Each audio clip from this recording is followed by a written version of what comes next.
you have questions that need to be answered, you might get more out of coming to this website. There's the video about, obviously, about the sound waves, waves and frequency. It's, you know, it's only a couple minutes. It's not that difficult. And then, especially for the work there, you have to take some notes. There's interactive animation on what sound waves are, and obviously it'll show you all kinds of. Is that? That's the sheet I just gave you. So I got to go on. Yeah. So go through this and then answer the questions that are involved as you go through the presentation, and you can see high frequency and low frequency. All right, longitudinal waves, compressions, everything we're going to talk about today. But you know, it gives you a firmer background since we're going to go through this pretty quick. Listen. And then there's videos you can watch, classroom demonstrations, just like we're doing right now. And you know, there's stuff like we were talking before about a guitar and about the harmonics on a guitar. So you could see the vibrations in the strings. You see how that works? How it fluctuates. You have the two nodes, and then you have the anti-node in the middle as the guitar string vibrates back and forth. Oh, okay. Remember? You were like, well, how am I supposed to know about a guitar string and how it operates and the rest of it? So you could see stuff like this, all right? When you're on there. All right. So move this one back. We're gonna look at some stuff today. Listen. Some of the demonstrations we're gonna do. Sound waves are pressure fluctuations created by vibrating source. All right, so I have that slinky hanging up there, right? So. Oh, geez, I didn't see that. You didn't see it. What we have here is. How many people did it take to do that? Just me, myself, and I. That's 3 people. All right, so. Fluctuation, pressure fluctuation, everything is in equilibrium, and now I have high density and low density areas, right? So this is a longitudinal wave, right? Not a transverse. Not a transverse wave, but a longitudinal wave. But sound waves do this in all directions. And we could see these, we could actually visualize these fluctuations here. If you look, this is a model of the human ear. And what we have here is we have a thin plastic membrane, and I have salt on top of this, right?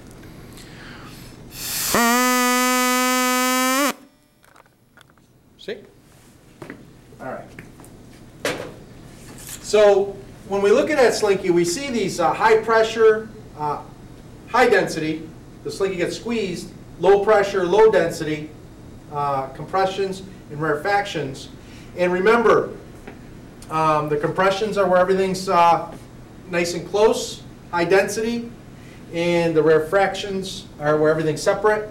And we go from our a wavelength for these is compression to compression is 1 wavelength for longitudinal wave. And we could do it at the beginning, or we could do it, we could say from the middle to the middle, right, of these compressions. Now with the human ear, what we hear is between 20 hertz and 20,000 hertz. Right? 20,000 hertz would be high frequency, right? A lot happening. And 20 hertz would be low frequency.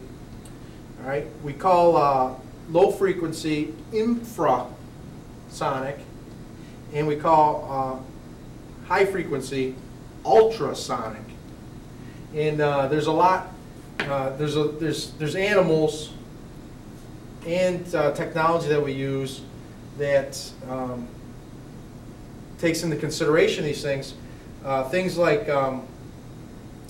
bats use ultrasound. They use high frequency clicks that we can hear. Once again, our fundamental frequency determines the pitch. Right? Pitch is what we perceive, what we hear. All right, so frequency is what, so these have specific frequencies, and pitch is actually what we hear on our ear, and we'll get into some discussion on the difference between the two. So we have a short wavelength, right? The little tiny piece of straw. High pitch, right? We have a short length in this bottle. High pitch, short wavelength, high pitch, inverse of each other. We have low frequency.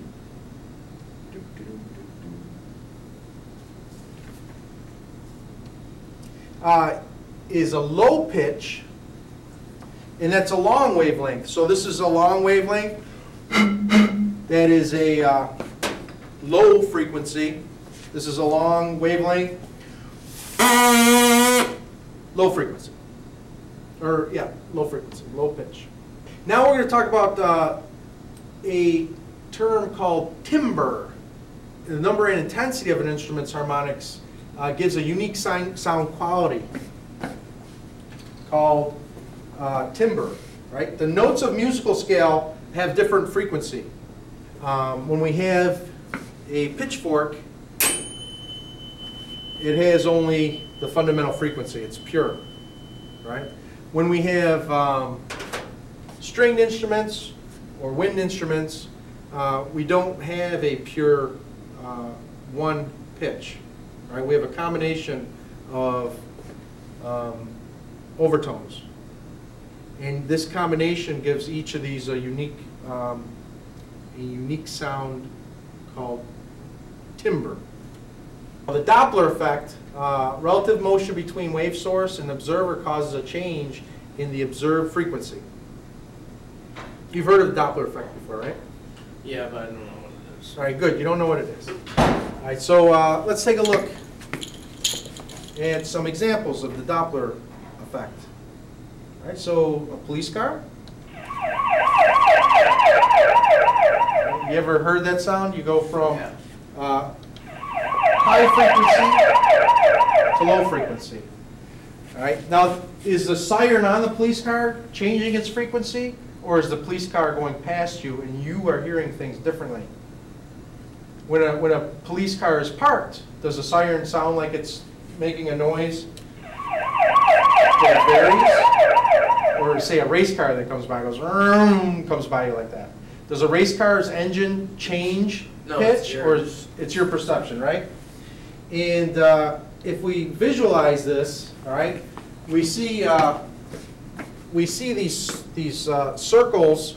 They represent sound wave compressions going out in all directions at the same time. And as this car is moving, right, so if I slow it down, this is what you should see. A parked police car, all these waves just come out evenly, right? And as that car goes faster, right, as it goes a little bit faster, starts to move, right, you see that it moves towards the waves that are in front of it and away from the waves that are behind it. And the new waves that are produced by these sounds are closer to the waves that it's driving, in the direction it's driving, and farther away from the waves that were produced in the past. Right? Right? We could see this. We could see another visual representation of this. All right. So we got. We'll reset this. And here's the waves coming. The yellow is low amplitudes, and green is high amplitudes. So you could see as these waves hit the spaceship coming from this planet, low, high, low, high. These are compression waves coming through here. You can see our waveform. Now, as the spaceship goes towards the planet, these are all the same, but it's hitting them faster, right? Mm-hmm. So we see this as a higher frequency, and now as it goes past it, it's traveling with the waves. See that? Low. Now here comes the high coming through, and the waves look much longer. All right, so that's a lower frequency. All right, as the source approaches this guy, you could see, right, it's still making these same circles, but it's much closer on this side as it travels through it, and we can see from high frequency and now once again to low frequency as it passes. Right? And this happens with sound waves. This observed frequency is higher pitch as a police car is coming towards you or a race car is coming towards you, and as it goes past, the perceived frequency is longer. Right? We could also see as it goes through here, right? Coming towards it, we have high frequency, and then we get pretty much a normal wavelength. Now as it's traveling with the waves, it starts to get longer wavelength. Right? So you see how that works? Mhm. Right, the same thing, we have the same effect with light. And we'll talk about that in a second. So we have the Doppler effect. It's a relative motion between a wave source and observer. It causes a change in the observed frequency. The frequency of the source, we have a speed of 0, and we have a frequency that's emitted is even, right? As it moves, right? So here comes a car. It's coming towards the deer. And what we see is higher frequency as it goes towards the deer, right? Because it's the deer hears it. Yep, here's a, and it hears a high pitch. The deer hears a higher pitch as it comes towards it, and then as it passes the deer, right? We have a lower pitch that the deer hears, right? So as it goes past the deer, you have a lower frequency observed. In equation we use for this to determine what the observed frequency is, whether it's coming towards you, away from you, whether the deer is going towards the car as the car is sitting still, or as you have your frequency observed, FO, equals the frequency emitted by the sound source times the speed of sound plus the speed of the observed person or deer divided by the speed of sound minus the speed of the source or the emitted sound. All right, so this is all types of variations here, because here the deer is standing still, so we have the speed of sound plus 0 divided by the speed of sound minus the speed of the car. Right? The frequency is the pure frequency that's emitted, and the observed frequency is what we hear from the deer if it's coming. Remember, the velocity is positive or negative, towards or away from the point. Okay?